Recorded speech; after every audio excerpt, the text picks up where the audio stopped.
Halo rekan-rekan, berjumpa kembali bersama saya di channel Tukang Jadi-Jadian. Di kesempatan video kali ini saya akan membahas mengenai kelistrikan baja ringan ya rekan-rekan ya, dari segi keamanannya. Karena memang dari beberapa waktu yang lalu dan beberapa tahun yang lalu masih ada saja korban tersengat aliran listrik yang konslet di jalur ataupun konstruksi baja ringan. Karena memang untuk bahan dari baja ringan ini mengalirkan arus listrik ya rekan-rekan ya. Jadi saat ada konsleting dan untuk jalur fasanya itu kena di jaringan atau konstruksi baja ringannya, akan mengalirkan listrik ke seluruh rangkaian dari konstruksi baja ringan. Jadi tidak hanya untuk di bagian atap saja ya rekan-rekan ya. Ini juga resiko juga di bagian seperti kanopi baja ringan. Sedangkan seperti kanopi baja ringan itu dia ada tiangnya dan bisa saja untuk aliran arus listrik yang konslet tadi bisa sampai di bagian tiangnya, sehingga walaupun kita tidak memanjat ke atap rumah pun kita bisa tersengat listrik saat kita pegang dari tiang kanopinya. Jadi memang sebenarnya perlu adanya sedikit kewaspadaan mengenai konstruksi baja ringan ini ya rekan-rekan ya. Nah, di kesempatan video kali ini saya akan membahas mengenai salah satu alat untuk pengaman saja. Jadi untuk melindungi kita dari sengatan konsleting arus listrik yang berada di baja ringan. Sebenarnya alat ini tidak terlalu mahal ya rekan-rekan ya. Ada versi murah dan ada versi yang mahal.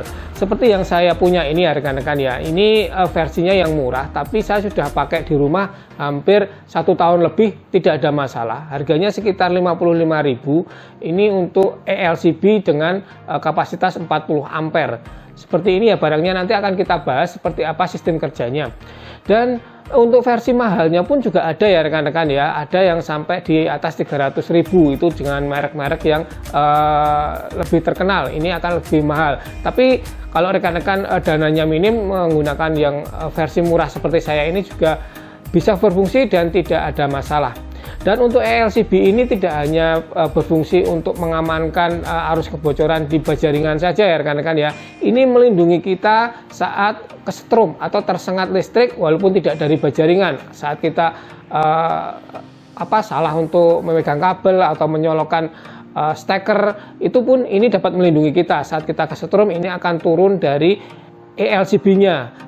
Baiklah rekan-rekan, langsung saja ya kita akan bahas mengenai ELCB ini. Nanti akan saya sedikit terangkan mengenai sistem kerjanya dan cara perakitannya atau cara pemasangannya. Sebenarnya tidak terlalu sulit buat rekan-rekan yang mungkin sedikit tahu tentang kelistrikan rumah sederhana.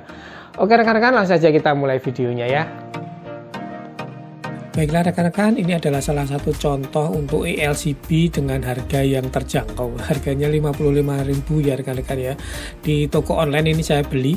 Kita buka saja ya rekan-rekan ya. Untuk isi di dalamnya seperti ini. Mungkin buat rekan-rekan yang belum pernah melihat ELCB itu bentuknya seperti ini ya. Nah, ini salah satu contoh saja. Ini yang harganya murah. Kita buka dulu untuk plastiknya. Nah, seperti ini rekan-rekan, di sini mereknya adalah Sunfree, kemudian di sini tertulis C40, berarti ini kapasitasnya adalah 40 ampere. Dan untuk di bagian bawahnya ini ada tuas untuk menyalakan seperti MCB hampir mirip. Kemudian sebelah kanannya ini untuk reset, untuk menyalakan kembali jika ngetrip. Kemudian ada lampunya juga untuk indikator. Untuk bagian atasnya di sini ada pin ya rekan-rekan, ada 2. Ini ada land dan ada netral. Jangan sampai terbalik, ini untuk pemasangannya. Ini untuk bagian input. Kemudian bagian outputnya juga sama, ada land atau fasa dan netral. Jangan sampai terbalik untuk pemasangannya. Nah, ini perbedaannya rekan-rekan ya, jika ELCB sebelah kiri dan MCB yang sebelah kanan. Ini untuk pembatas arus saja kalau MCB ya. Nah, nanti untuk pemasangannya kita pasang setelah meteran listrik seperti ini. Jadi kita tidak membongkar meteran listrik, tapi kabel sesudah meteran listrik. Dan harus ada arde-nya ya rekan-rekan ya, atau ground. Buat rumah yang belum ada arde atau ground-nya, kita bisa bikin sendiri menggunakan kawat tembaga seperti ini. Kita bikin ram. Ukurannya bebas sih ya rekan-rekan ya, semakin besar akan semakin bagus. Kita solder seperti ini, membuat sebuah kotak-kotak. Kemudian untuk kawat tembaga yang sudah kita bentuk kotak-kotak tadi, kita tanam saja ya rekan-rekan ya. Semakin dalam juga semakin bagus, tapi setengah meter pun cukup ya menurut saya rekan-rekan ya. Cari lokasi yang agak basah rekan-rekan ya, yang sering terkena air. Oke, seperti ini tinggal kita tanam, kemudian setelah itu kita sambung dengan jalur arde di rumah. Kemudian kita juga langsung sambungkan ke bagian rangka bajaringan ya rekan-rekan ya, untuk bagian arde atau groundnya.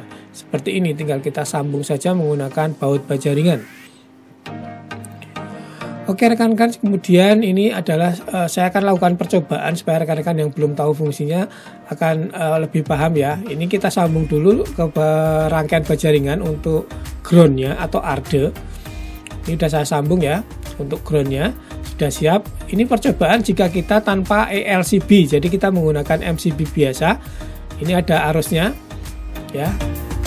Touchpadnya sudah menyala, ini ada arusnya. Kita akan coba konsletkan dengan bagian bajaringan. Ini ada percikan apinya dan bajaringannya juga ada aliran listriknya ya rekan-rekan ya. Jadi tidak mati untuk MCB-nya jika kita hanya menggunakan MCB. Jadi ini berbahaya ya jika ada konsleting. MCB-nya tidak turun. Sekarang ini kita untuk ELCB rekan-rekan ya. Jika kita menggunakan ELCB, ini percobaannya.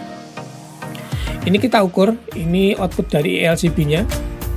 Ada listriknya ya rekan-rekan ya, ada aliran listriknya. Akan kita coba konsletkan dengan bagian jalur rangka bajaringannya ya, kita akan coba.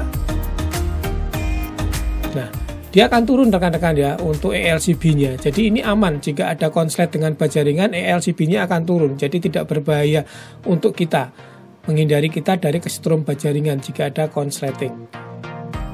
Nah, seperti ini rekan-rekan ya.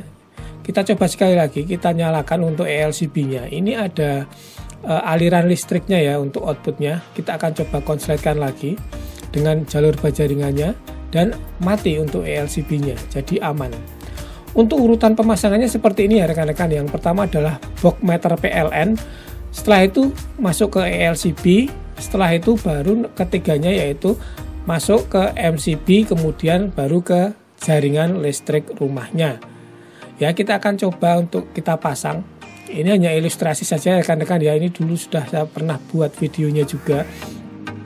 Ini adalah jalur MCB biasa yang ada di rumah setelah meteran listrik. Ini ada dua. Ini untuk stop kontak dan lampu berbeda. Untuk ELCB-nya ini akan kita pasang sebelum dari MCB-nya. Ya, nanti di sebelah kiri. Oke, kita langsung pasang saja ya. Kita pasang yang pertama adalah ELCB-nya. Ini kita pasang di paling kiri. Kemudian MCB yang dua tadi kita pasang di sampingnya, di sebelah kanan. Kemudian tinggal kita rakit untuk jalur perkabelannya. Supaya lebih mudah saya buatkan wiring diagram ya, atau perkabelannya supaya rekan-rekan bisa lebih mudah. Nah, seperti ini rekan-rekan untuk jalurnya, untuk jalur perkabelannya bisa mengikuti dari wiring diagram seperti ini. Oke, setelah kita lakukan perakitan selesai, sekarang kita coba kita nyalakan dari MCB meteran. Kemudian ini sudah siap. Dari meteran listriknya sudah ada output ya rekan-rekan ya, sudah menyala untuk touchpadnya. Cuma ini belum ada output di bagian MCB. Sekarang untuk ELCB-nya kita nyalakan. Ini sudah menyala merah ya, ada indikator lampunya. Ini bagian input ada, bagian output juga sudah keluar. Kemudian ini MCB inputnya sudah ada, tapi outputnya belum keluar. Ini tinggal kita atur saja, kita nyalakan. Ini untuk bagian stop kontak rumah sudah menyala. Kemudian yang paling kiri ini adalah bagian lampu rumah. Nah, ini sudah menyala untuk lampu rumahnya. Oke rekan-rekan, seperti ini sudah selesai ya. Kurang lebih seperti itu sih, sudah terakit. Dan menurut saya sih sirkuitnya tidak terlalu rumit untuk kita pasang. Dan untuk pemasangan dari ELCB-nya juga tidak terlalu susah ya rekan-rekan ya. Kurang lebih seperti itu ya rekan-rekan ya untuk pemasangan ELCB sebagai pengaman rumah kita, menghindari kita dari tersengat arus listrik dari bajaringan maupun langsung dari kelistrikan rumah. Jadi ini walaupun harganya tergolong murah tapi dapat melindungi kita dari sengatan arus listrik yang berlebih ataupun bocor. Terima kasih buat rekan-rekan yang sudah menonton video ini, semoga dapat berguna. Jangan lupa diklik dulu tombol subscribe-nya. Yang suka dengan video ini silahkan klik like, yang tidak suka mau dislike juga tidak apa-apa. Sampai berjumpa di video selanjutnya dari channel Tukang Jadi-Jadian. Terima kasih dan tetap semangat.